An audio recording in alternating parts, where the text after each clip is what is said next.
Okay, we're going to test the second part of this 12AU7 on this Taylor 45C tester.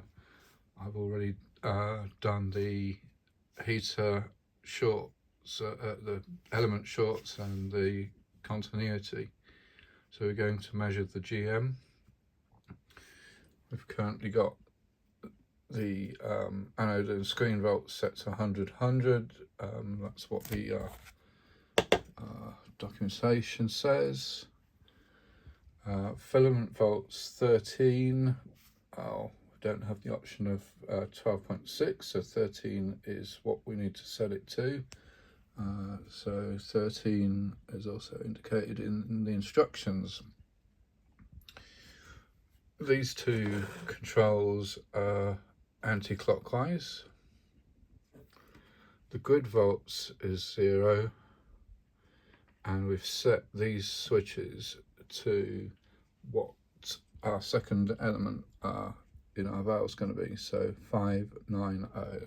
So we've got 5 on that one, 9 on that one, and 0 on that one. So we are now ready to power it on. We've got this set up for isolation transformer and variac, but we're going to give it full 240 volts. Our light comes on, which is good.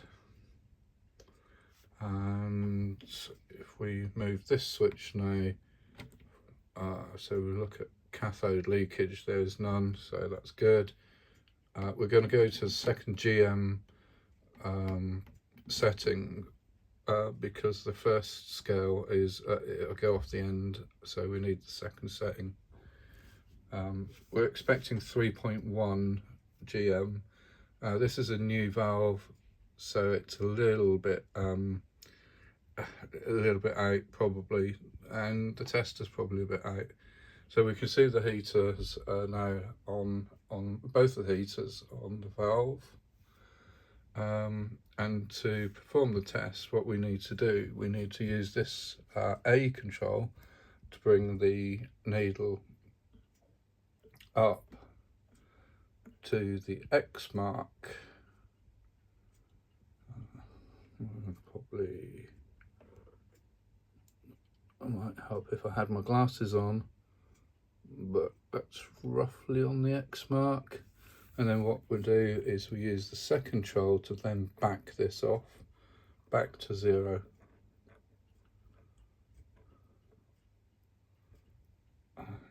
Nearly there. Right, 0. And now to test the GM, we press this button here and we get our reading, which I would say is about 3.5. So 3.1 is what was expected. That's excellent. The tester's actually working. Importantly, once you've done the GM test, always return this knob back to element shorts, and we should have put these controls back down so that the needle didn't bang the side. Should never alter these controls in the GM tests. Always power off, change them, and then power back on. You must get those controls right, or else you might damage the meter and you might damage the valve.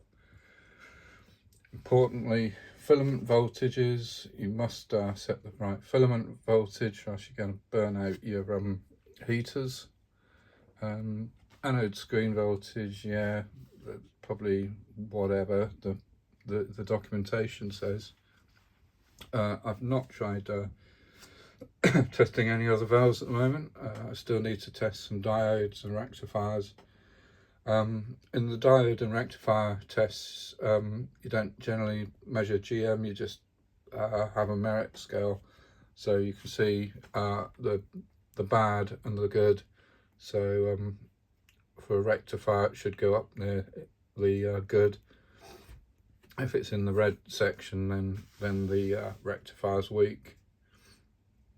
So I haven't done that yet, to do at some point.